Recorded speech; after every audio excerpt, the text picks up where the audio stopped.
The world goes silent for just a fraction of a second before it explodes. It's 4:15 a.m., June 22nd, 1941. Inside the thick, ancient walls of the Brest Fortress, the air is still cool with the promise of a summer morning. But that promise is shattered by the shriek of incoming artillery. The ground heaves.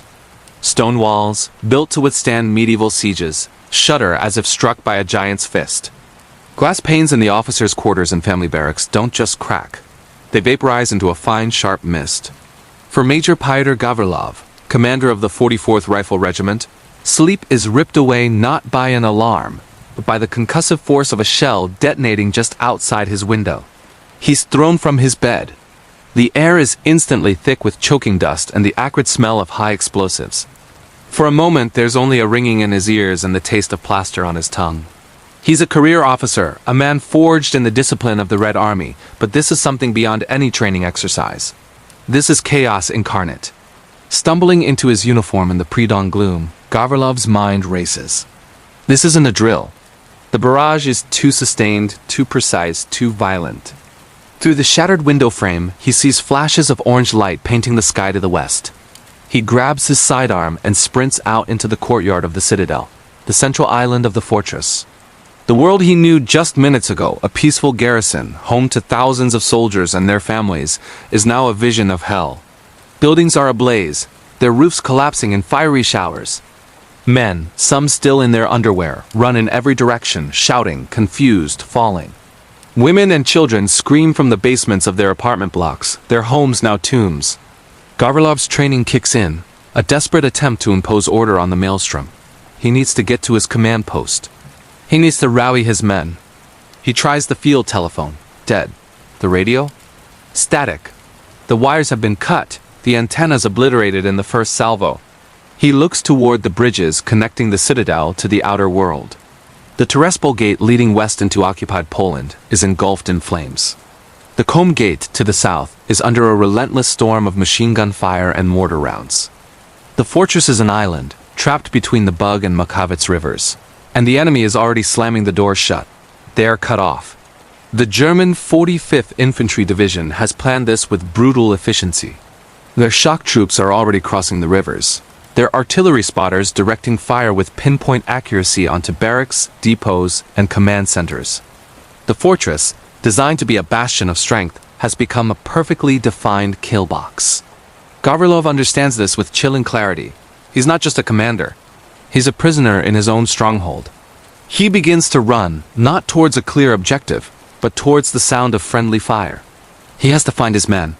He has to form a line, any line. He knows other officers are out there trying to do the same. Somewhere in the chaos is Captain Ivan Zubachev, desperately trying to organize a defense around the citadel's main barracks.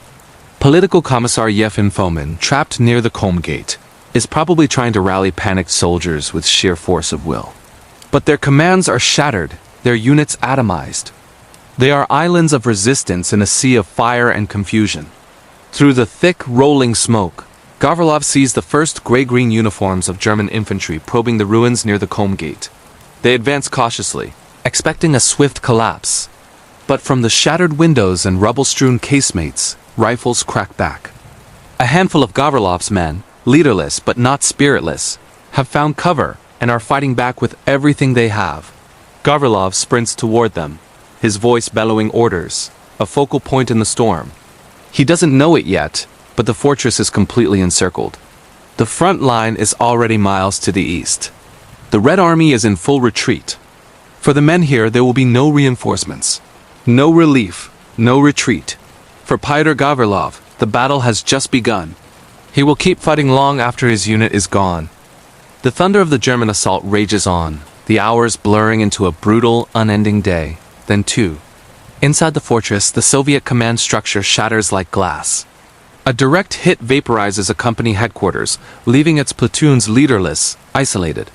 Runners, their canvas satchels filled with orders that are now just paper memories, are cut down in the open courtyards. Radio sets are useless chunks of metal, their antennas shredded. Orders now travel by word of mouth, whispered from one exhausted soldier to another, a desperate game of telephone where a misremembered word could mean life or death. The very air is thick and sour, a choking mix of pulverized brick and explosive dust that coats the back of your throat. Water becomes more precious than ammunition. Desperate men scrounge for it under the constant crack of machine gun fire, crawling on their bellies towards shattered pipes or stagnant pools. In the echoing labyrinthine corridors, defenders huddle in the darkness. A shadow moves. "Stalingrad," one man whispers. "Volga," comes the hushed reply. Passwords, changed hourly, are the only thing preventing friendly fire in the confusing gloom. At the Kholm Gate, Major Pyotr Gavrilov refuses to let chaos reign. He becomes a magnet for the lost and the determined. He gathers anyone who can still hold a rifle infantry stragglers separated from their units. Green border guards who just yesterday were checking passports, even cooks and clerks still in their non-combat uniforms. He transforms them into a cohesive fighting force, a nucleus of defiance. They scavenge what they can, rigging firing lanes with heavy Maxim guns, their water jackets boiling and supplementing their dwindling ammunition with captured German rifles. Gavrilov is everywhere directing fire, patching up the wounded, his voice a steady, calming presence amidst the storm. Elsewhere, the struggle for survival splinters. In the Citadel's barracks, Captain Ivan Zubachev, grim-faced and relentless, tries to coordinate a breakout. He believes their only hope is to punch through the German lines and link up with the main Red Army forces, wherever they may be. But every attempt is a bloodbath. His men charge into a wall of pre-sighted mortar and machine gun fire, driven back with horrific losses. Meanwhile, in the cellars of the engineers' barracks, Commissar Yefim Fomin faces a different battle. As Stukas dive-bomb their positions, shaking the very foundations of the earth, his job is not to lead the charge, but to keep his men from breaking. He moves among them, his words a bulwark against the terror, reminding them of their duty, their families, their motherland. Suddenly, a new sound cuts through the din of combat. Loudspeakers, hoisted by German pioneers, crackle to life. A voice, speaking Russian with a heavy, grating accent, echoes across the courtyards. "Soldiers of the Red Army, your position is hopeless. Your commanders have abandoned you. Surrender, and you will be treated humanely. Resist, and you will be annihilated." The defender's answer is not words, but a coordinated, furious burst of gunfire from a dozen windows. A reply of pure defiance that silences the propaganda. The fortress itself becomes a weapon, its cruel geometry dictating the terms of engagement. Narrow, winding stairwells become deadly funnels, where a single machine gun can hold off an entire platoon. The ancient, vaulted cellars, once meant for storage, become tombs, their entrances sealed by explosions, trapping men in suffocating darkness. And the open courtyards are killing fields, pre-registered by German mortar crews who can walk their shells from one side to the other with chilling precision. After 2 days of this unrelenting meat grinder, the 44th Rifle Regiment, the core of the fortress's original defense, has effectively ceased to exist as an organized fighting unit. Its command posts have been annihilated, its companies dismembered, its officers dead or isolated. The breakout attempts have failed, costing hundreds of lives for mere yards of scorched earth. The fortress is completely encircled, a tiny bleeding island in a sea of German steel. Yet for Gavrilov, staring out from a firing slit at the Kholm Gate, the thought of surrender is impossible. He isn't leaving, he will hold this ground or die on it. As dusk bleeds into a second night, a tense quiet descends, broken only by the cries of the wounded and the distant rumble of the front line moving ever eastward. The battle for the fortress is not over. It has just entered a new, more desperate phase. Under a sky ripped open by the stark momentary glare of German flares that turn the darkness into a ghastly flickering day, shadows crawl from the rubble. Men, their thirst of physical pain, inch their way on their stomachs towards the glint of the Mukhavets River, praying the next flare doesn't catch them in its unforgiving light. The third day dawns without bread, without water, without orders. Hunger is a dull, constant ache. Some of the men, desperate, begin to boil the leather from their boots and belts, creating a foul, gelatinous broth that does little to quell the gnawing in their stomachs. Others scrape the last vestiges of flour from sacks ripped open by shrapnel, mixing the dusty powder with ditch water. Down in the damp cellars, the air is thick with the smell of sweat and infection. The wounded lie shoulder to shoulder, their groans a constant low symphony of pain. Medics, their supplies long gone, tear up bed sheets for bandages, their faces grim masks of exhaustion. For Major Gavrilov, the world has shrunk to the suffocating confines of the eastern fort. His command, once a structured battalion, is now a ghost. The fortress is no longer a position to be held, but a maze to be hunted in. He moves through the labyrinth of casemates and corridors, his circle of men dwindling with each passing hour. A dozen, then half a dozen, then fewer. Their defense has shifted. The rigid lines have dissolved, replaced by a predator's patience. They wait in the shadows, listening, hoarding their precious few rounds for the perfect moment. Time ceases to be marked by the sun, which they rarely see. Instead, it's measured by the deafening rhythm of artillery bombardments.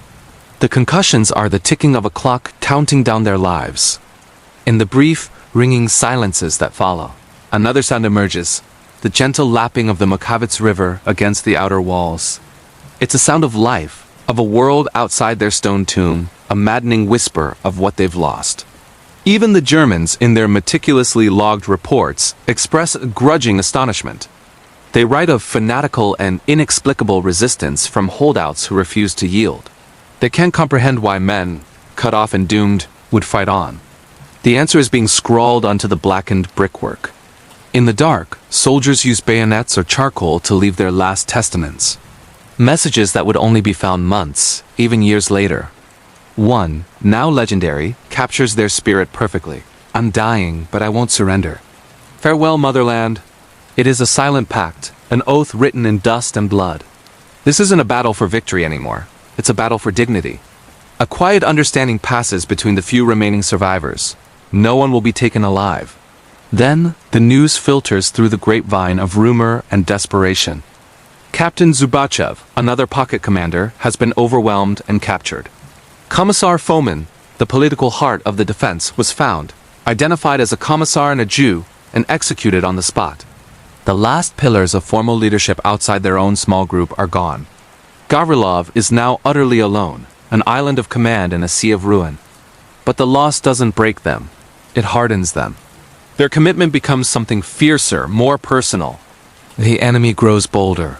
A German assault team, thinking a section of the barracks is finally clear, breaches a stairwell. They move cautiously, rifles raised, their boots crunching on rubble. They don't see Gavrilov and his two remaining comrades wedged into a nook on the landing above. The world explodes. Gavrilov pulls the pin on his grenade, counts, and drops it into the stairwell below. A muffled crump, screams, and the clatter of dropped equipment. His machine gunner opens up, stitching the smoke-filled space with a short, brutal burst. The Germans retreat, dragging their wounded. The landing is theirs again, but the victory is bitter. The machine gunner slumps forward, a single neat hole in his forehead from a stray return shot. One more friend gone. The German High Command issues a communiqué. The Brest Fortress has fallen. It is silent. Yet from the rubble of the eastern fort, a few rifles still speak. In the echoing darkness, Gavrilov methodically checks his ammunition. He has a pistol with one full magazine and a handful of loose rifle cartridges. He is wounded, starving, and surrounded. But he is not silent. And he is not done fighting. July 1st. The fortress is a skeleton picked clean. Charred beams claw at the sky, and the air tastes of brick dust and burnt lime. But a ghost still walks these ruins. By night, I move through collapsed vaults and fractured casemates, a shadow among shadows. My world has shrunk to the weight of a grenade, the cold comfort of a handful of cartridges. I stash them in crevices, mapping my little kingdom of rubble. Each corner holds a memory of a comrade, each shattered wall a testament to our stand. The Germans, they're getting smarter, or maybe just more frustrated. Their engineers are no longer reckless. They probe the darkness with long nozzles, breathing fire into every suspicious opening. The flames lick at the stone, turning night into a hellish, fleeting day. Then come the explosive satchel charges pushed through loopholes with long poles, followed by a deafening roar that shakes the very foundations of my tomb. Their voices have changed too. The loudspeakers no longer just demand surrender. They promise things. Hot food, clean water, a doctor's care. They call us the last fanatics. They don't understand. This isn't fanaticism. This is duty. This is memory. I hear their broadcasts echo in the empty courtyards, the words swallowed by the vast, dead space. They are talking to a ghost, and they don't even know it. July 5th. Thirst is a constant, grinding companion. It's a physical pain, a tightness in the throat, a cloud in the mind. The river, the Mukhavets, is so close. A shimmering ribbon of life just beyond the broken ramparts. I watch the sun glint off its surface for hours, my tongue like sandpaper. Tonight, I risk it. At dusk, I crawl through a sewer pipe, its cold muck a welcome relief from the heat, and emerge into the reeds by the water's edge. I wait. Patience is a weapon, perhaps my last and best one. Soon I hear them German voices, soft, relaxed. A water detail. 2 soldiers sloshing canteens, laughing about something. I raise my rifle, the stock worn smooth against my cheek. The first shot cracks across the water, sharp and final. The second follows an instant later. Then silence, broken only by the gentle lapping of the river. I fill my canteen, the cool liquid a miracle, and vanish back into the masonry before the first shouts of alarm echo from their side. A small victory, but it costs me. A piece of shrapnel from a retaliatory mortar has torn a new gash in my leg. Another scar to add to the collection. July 9th. The isolation is a voice now. It whispers in the wind, whistling through shell holes. It calls my name in the scuttling of rats. Sometimes I hear the echoes of my men, a snatch of a song, a burst of laughter. But when I turn, there is only rubble and dust. Earlier today, I found a boy couldn't have been more than 18, huddled in a cellar. He was alive, barely, delirious from a feverish wound. I broke my last biscuit in half and soffed it with water for him, coaxing him to eat. He spoke of his mother, of a village I'd never heard of. Before the sun rose, he was gone. I carried his frail body to a crater and buried him under a shower of loose earth. A prayer died on my lips. What is there to pray for now? A few hours later, an old woman appeared, waving a white cloth tied to a stick, her face a mask of terror. The Germans had sent her. She begged me to give up, to save myself. I looked at her, then at the fresh earth of the boy's grave, and turned my back without a word. I will not be the one to surrender this ground. July 12th. German diaries captured in a brief, bloody skirmish over a fortified cellar tell a different story. All major pockets of resistance cleared, one entry reads. Final mopping up operations underway. They think they've won. They think the fortress is silent. But their mopping up teams keep disappearing. My pocket of the world still lives, still breathes, still fights. Every day is the same and yet terrifyingly new. The concussion from a near miss has left a constant ringing in my ears. Dehydration is a constant fog. But my resolve is a piece of iron in my gut. Every German patrol I ambush, every grenade I lob into a chattering machine gun nest is for the men who fell beside me. It's for the boy I buried. Now the silence is different. It's heavy, expectant. I am deep in the East Fort in a blackened casemate that smells of soot and cordite. Through a crack in the wall, I see them assembling. Flamethrower teams. The glint of steel nozzles, the bulky tanks on their backs. I hear the click and hiss as they light the pilot flames. Little blue tongues of fire dancing in the twilight. They think they have me cornered. Trapped. I press myself into the corner. The rough stone cold against my back. My breath is shallow, quiet. In each hand I clutch a grenade, the pins already loosened. I am listening. Listening for the crunch of their boots on the rubble. Listening for the footsteps that are getting closer, and closer, and closer. The darkness inside the casemate is absolute, broken only by flashes of fire. The world outside is a symphony of destruction. The ceiling groans, then gives way in a cloud of dust and splintered concrete. A burst of automatic fire echoes from the German lines, seeking any sign of life. But in this tomb of a fortress, Pyotr Gavrilov is still fighting. He has been fighting for weeks. Long after the last organized defense collapsed. Long after his unit officially ceased to exist. His world has shrunk to this one dark, shattered room. He fights with whatever he has left. First, the last of his grenades hurled into the blackness toward the sound of approaching boots. Then, his pistol, each shot a deliberate, precious act of defiance. He counts his bullets one by one until there are none. Finally, he fights with rubble itself, heavy stones and twisted metal, a desperate final stand against the inevitable. On July 23rd, more than a month after the invasion began, German soldiers finally breach his last sanctuary. They find him not defeated, but unconscious, buried under the debris, a ghost who refused to die. Capture is not the end, but a different kind of war. Gavrilov is sent to a German prisoner of war camp, a place designed to erase a man's identity, to reduce him to a number. For years he endures, malnourished, starved, but unbroken. His survival is its own quiet rebellion. When the war ends, he finally returns home, not to a hero's welcome, but to a country grappling with its own scars, rebuilding its history and its memory. For a time, his story, like the fortress itself, is buried under the silence of post-war suspicion. But truth, like a determined soldier, finds a way. In 1957, the silence breaks.